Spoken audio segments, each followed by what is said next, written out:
Morning, ma'am. I'm Lexter Martinez from Blackpool. Presidential Decree Number 968. Section 1. Title and scope of the decree. This decree shall be known as the Probation Law of 1976. It shall apply to all offenders except those entitled to the benefits under probations of Presidential Decree Number 603 and similar laws. Section 2. Purpose. This decree shall be interpreted so as to A. Promote the correction and rehabilitation of an offender by providing him with individualized treatment. B. Provide an opportunity for the reformation of a penitent offender which might be less probable if he were to serve prison sentence and prevent the commission of offense. Section 3. Meaning of terms. As used in this decree, the following shall, unless the context otherwise requires, be construed thus. A. Probation is a disposition under which a defendant, after conviction and sentence, is released subject to condition imposed by the court and to the supervision of a probation officer. B. Probationer means a person placed on probation. Section 4. Grant of probation. Subject to the probation of this decree, the court may, after it shall have convicted and sentenced a defendant, and upon application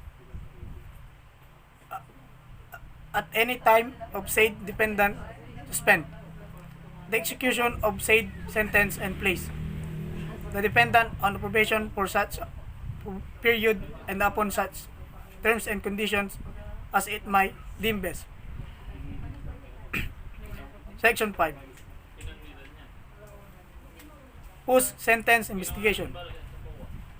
No person shall be placed on probation except upon prior investigation by the probation officer and determination by the court that the ends of justice and the best interest of the public as well as that of the defendant will be served thereby. Section 6. Form of investigation report. The investigation report to be submitted by the probation officer under Section 5 hereof shall be in the form prescribed by the probation administrator and approved by the Secretary of Justice. Section 7. Period for submission of investigation report. The probation officer shall submit to the court the investigation report on a defendant not later than 60 days from receipt of the order of said court. To conduct the investigation, the court shall resolve the petition for probation not later than 5 days after receipt of said report. Section 8. Criteria for placing an offender on probation. In determining whether an offender may be placed on probation, the court shall consider all information relative to the character, antecedents, environment, mental and physical condition of the offender, and available institutional and community resources. Probation shall be denied if the court finds that. Section 9.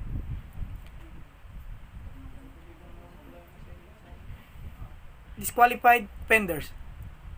The benefits of this decree shall not be extended to those. A. Sentenced to serve a maximum term of imprisonment of more than 6 years. B. Convicted of any offense against the security of the state. And C. Who have previously been convicted by final judgment of an offense, punished by imprisonment of not less than 1 month and 1 day, and or a fine of not less than 200 pesos. Section 10.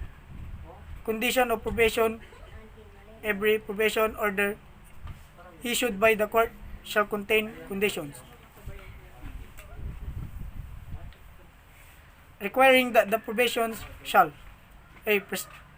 Present himself to the probation officer designated to undertake his supervision at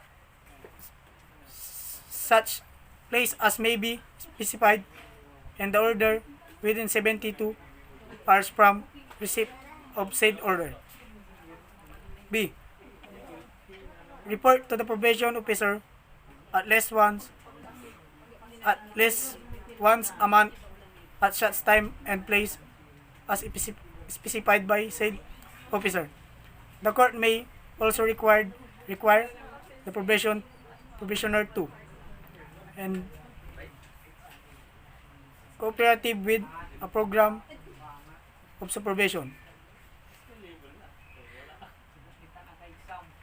A. Meet his family responsibilities. And C.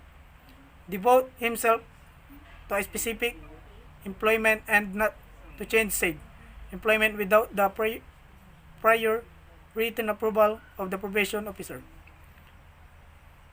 D.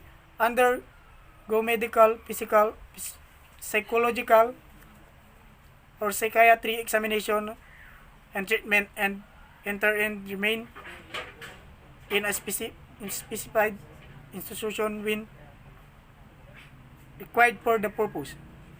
A. Pursue a prescribed secular study or vocational training.